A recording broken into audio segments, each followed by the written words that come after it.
Welcome, everybody. It's a Work Riders race meeting today, and very good to be with you. Let's get straight into the action. We've got our social media that's lined up for you. You can take a look at the handle as to what the story is over there with regards to our Twitter. And, of course, we've got a weighted to win number as well. So you guys can have a look at that as well. Let's get straight into the action with regards to the WhatsApp number as well. That's on the screen, or was on the screen for you. Send your name and your email address to that number to be part of it.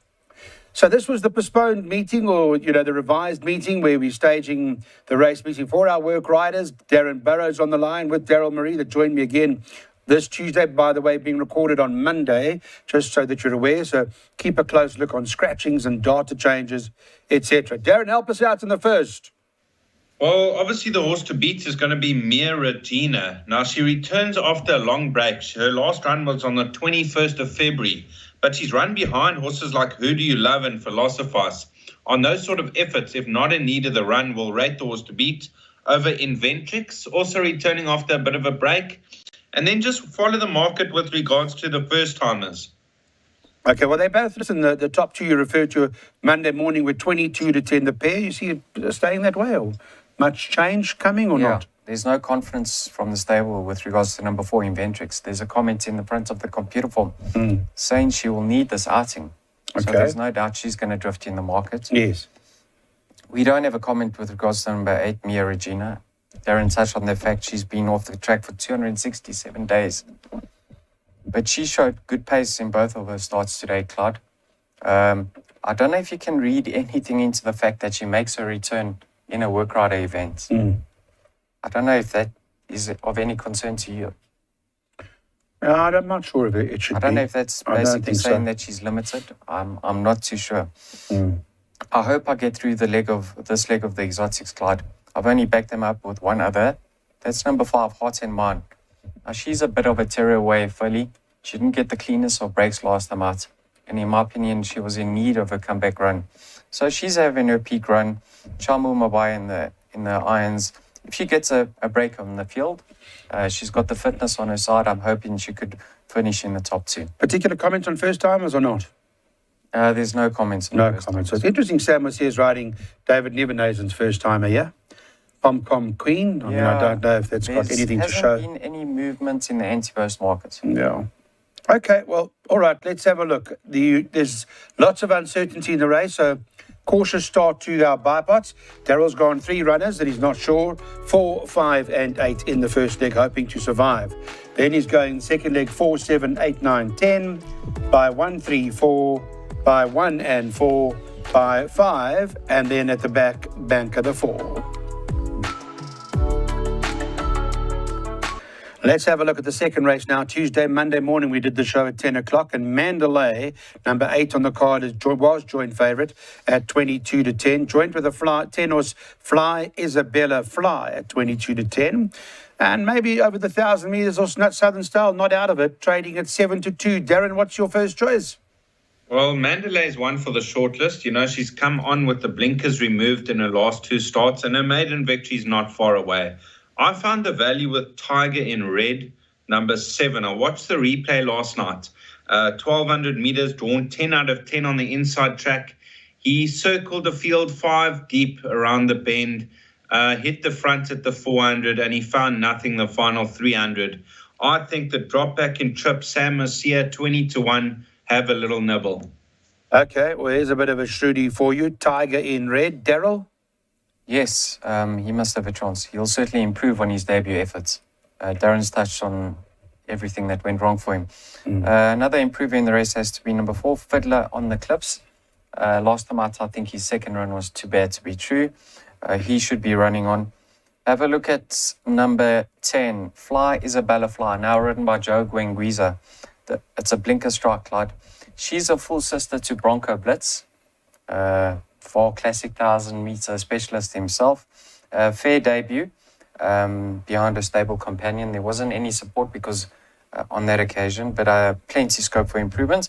And then Mandalay and Southern Style should run their races. They're more exposed fillies, but they should be thereabouts. You don't have to read into the run of Fly Isabella Fly that nothing's won. I suppose they didn't run 2 bad races. The likes of Princess Hilaria, Tsar Bomber, Stroke of Mercy all came out to run places, but nothing come to win. You read anything to that, or is it not the end of the world? No, I mean, she's got plenty of scope for improvements herself. Okay. You heard the change of rider there. Let's get straight into our exotic for this particular event, race number 2. Daryl's worked out his PAs. There it is. You can figure it out. And 4, 7, 8, 9, 10 by 1, 3, 4 in the second leg of the PA. Then 1 and 4. Bank of the 5 just now. That's Future Pearl. We're going to depend on that PAs. And then we're also bankering the 4 horse, Prime Example. Then 1, 2, 4 and 8. And 11 and 13 at the back.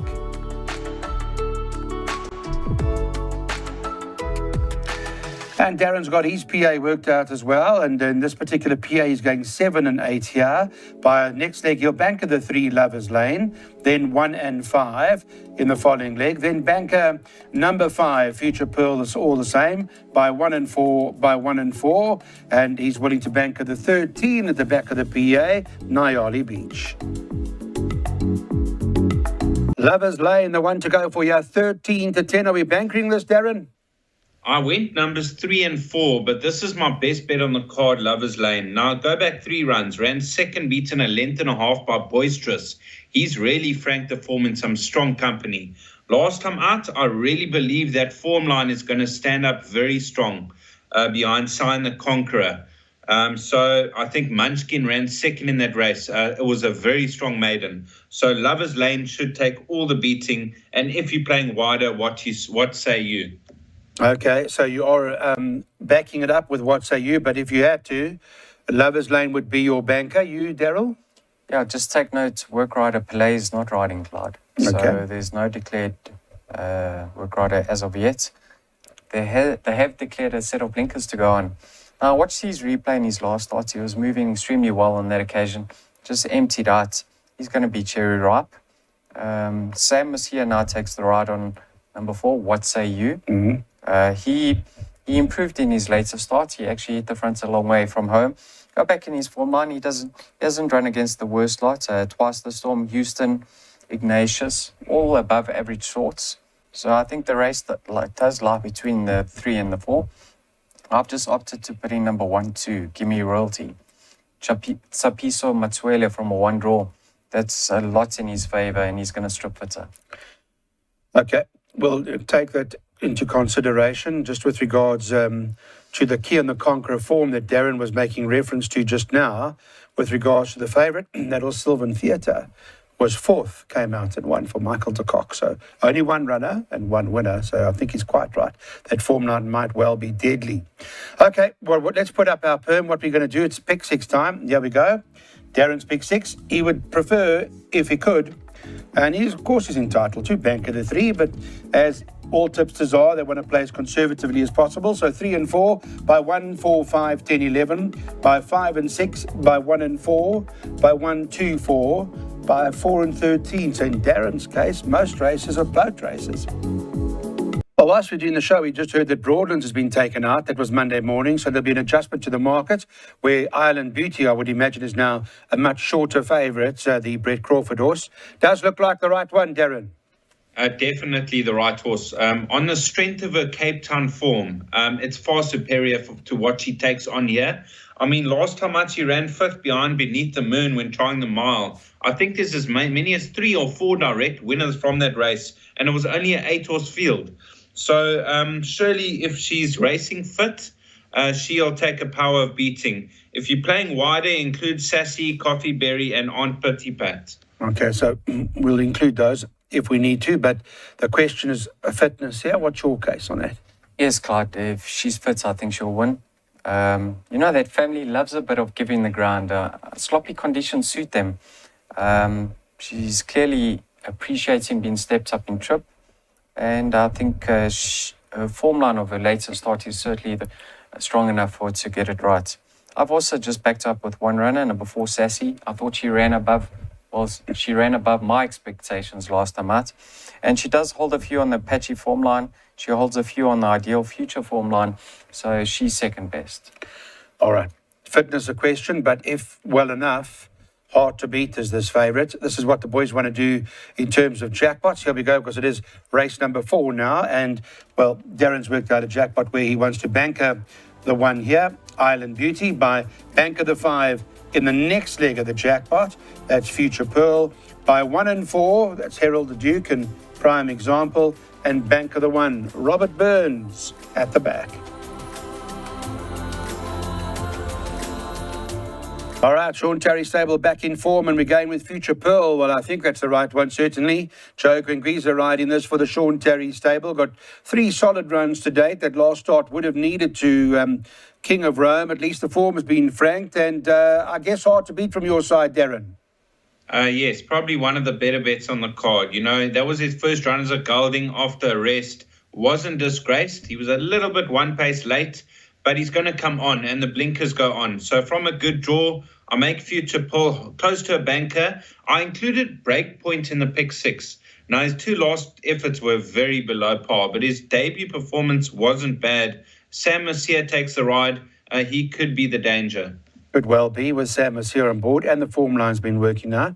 But I guess with a horse like Future Pearl, you know, Daryl, that horse being in the company of Otto Luckien, who we rate highly, Gregor McGregor, who came out, I ran 3rd from there, but came out and won, didn't it? So that's not too bad, that form. Royal Rafael, those are fairly decent horses. Gregor McGregor or Conor McGregor? Conor McGregor. Eh? How would you like to stand up to Conor one day? Brandon called it Conor McGregor in the running. That's all right. That's a good fight. There's a fighter, that horse. Yeah, Clyde, this horse was rested. Sean Terry actually said he thinks quite highly of him. He's above average and he put him away. It was a fair comeback effort. I think, in my opinion, slightly disappointing, but there's no doubt he's going to strip fitter. They've added blinkers and the form line has been franked, like you've touched on. So, in my opinion, if he doesn't win, he's in trouble because I don't expect him to come off the bit. Okay. The horses I'd include for the exactors. Number 1, Spring Will Come. Not too far behind, but I do believe Future Pearl's got more improvement to come. Not too far behind. That's on the King of Rome form line. And then watch out for improvement from number 10, 7 Wonders. I know well beaten in his later start, but the blinkers go on and a tongue tie gets fitted. I think he'll run an improved race. So for me, 5, 1, 10 in that order. Okay.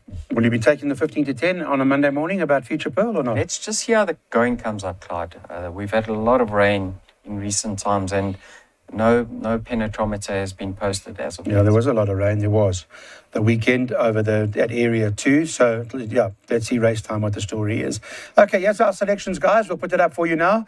And Daryl's going with his pots. Bank of 5 by 1 and 4, by 1, 2, 4, 8, by 10, 11, 13 and 14. And that's a 32 Rand jackpot.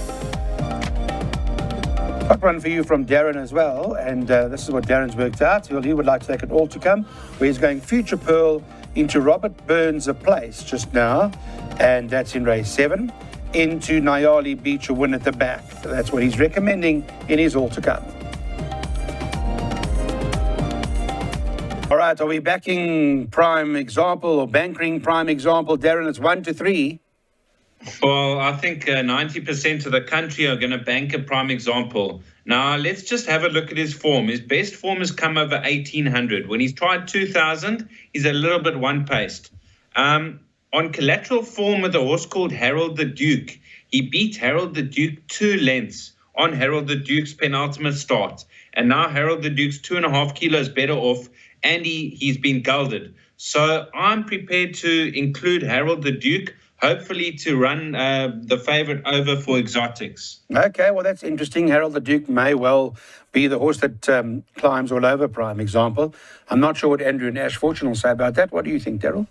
Yeah, on paper, there's not going to be much separating the two of them. I think the only reason people are going to be leaning towards Prime Example is because of the racing fitness, Clyde.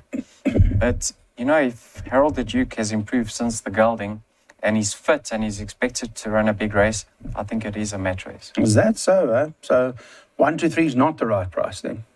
No, he will drift race time. He will drift race time. And Harold the Duke may well be the horse to take into consideration because both of our tipsters are not necessarily leaning towards Harold the Duke, but they're expressing caution about the favourite. So just note, it's quite interesting. Obviously, Prime Example's form line was Frank Clyde with Gregor McGregor coming to win from there. I saw that, John. And he trotted up. So I do say Prime Example is the horse to beat. But number one, we'll give him a run for his money. Okay. All right. Mr. Monsieur and Mr. Nkumi are taking each other on here, and we're taking exactors 1 and 4 boxed.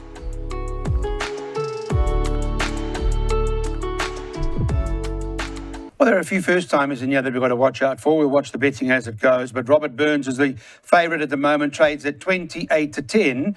The second choice, 33 to 10 about the Michael de Kock horse. And then you've got 7 to 2 in the race about the Naidi horse in the race. So at this point in time, market uncertain. We're going to have to find out, what, Darren, let's go to you first and talk about the race. Robert Burns the right one, or do you know anything about these unraced horses? Well, it all depends on Robert Burns' fitness. He's having his first run in the province, but he was quite highly regarded when he made his debut. There was so much talk about him and that he's a really nice horse. And he hasn't quite delivered, but go back 3 runs. He got beat a short head by Kaperzina, and last time out, he travelled 6 deep around the bend and he found no finish. So put a line through that effort. If he's fit and well, I expect him to win. And then for dangers for second and third, War Bonnet, Creek and Carnello. Okay. Interesting race. So again, a question comes around Robert Burns, whether it's going to need a run or not. Last seen in action on the 28th of August. Disappointing effort there, but now on the high felt. It's one of those. What do you think? Yeah, clearly he wasn't producing what they expected on him, hence he's moved to the high felt. Is he fit and well? We don't know, but if he is, he's going to take a power of beating. Obviously, the stable will have a line through Global Approach, who beat War Bonnet, Creek and Carnello, and I'd like to know how they judge the two of them together. That's Global Approach and Robert Burns. Carnello and War Bonnet Creek, they went very quick in that race last time out. They finished close up. I don't think that's the strongest of fields. I think the first timer, number 8, Pembroke, he's well related. His half sister is for his forever, 1400 meter specialist from a 1 draw. Clyde, this race doesn't bring the strongest form. So I wouldn't be shocked to see number 8 making a winning debut. Okay. Well, the one Diane's taking his first time and maybe green is the comment over there. No comment from the Mike de Kock stable just yet.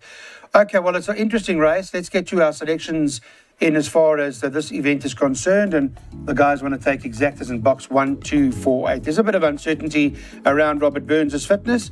However, is the horse to beat? All right, the last race now. Let's have a look at how they're betting. Nyali Beach, top of the boards at 22 to 10. That's number 13 on the card. Second choice, number 4, Memorial Day, trading at 15 to 4. 11, Last Wild One is 8 to 1. And 11 to 1 and better about the others. Darren, I'll come to you. Let's break it down for us. Well, have a look at this filly, Nyali Beach, on debut. I mean, she ran in a juvenile plate. The winner of that race is Mercantor, rated 105. The second horse was Ridge Runner, rated 95. The third runner was Boisterous, rated 90. She was having a first start. If a repeat of that kind of performance should see her out the maidens, her last start was disappointing, but she's had the time off, and I think that's going to be a big plus. Okay. Fitness never really an issue with that stable, so... there are a few winners from there. Ki Suazul came to win. Yes. Portuguese name that day. Ki Suazul. Ki Suazul. And also Quantum. Portuguese name. Quantum also came from there. That's right. Yeah. Clyde, we're not doubting her form lines. I just thought she was very, very disappointing last time out. That concerns me. I didn't think she was moving the best either. But they put her away. She's extremely well related. From a 1 draw. If she's coming back fit and well, she's definitely the filly to beat. She just disappointed me a lot last time out. Number 11, Last Wild One. She ran on debut over 1,000 meters. In her next starts over a mile, they dropped her out from a bad draw.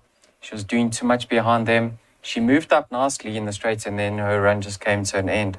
I think what's key over here, she's jumping from a better draw, coming back in trip. And Clyde, I think she'll run a much improved race. So I think the Mark de Kock stable will dominate over here. But I do think number 11 represents some value. And we don't know anything about Alice May other than she's had the one run, and that was at the end of September. And maybe she's also an improver. So it is the Mike de Kock stable that could dominate the last race on the Just card. one to include in your trifectas and quartets, Clyde. Didn't you mention something about Diane Stenger having a first time, and she was Yes. very They were hoping. upset? Is this the horse? That's number 10, yes. Okay. Well, that's going to be. I think this has got a bit of ability, because when I saw her in the parade ring at the back, she was a bit disappointed with her first run, I think. And I'm sure they're expecting a better run from number 10, Lady Zoltanite. Okay, well, let's put some exotics up for you. Well, Daryl says Last Wild One. That's his each way play of the day from the Mike de Kock stable. And Monday morning, this horse was 8-1 a win and around 3-1 a place.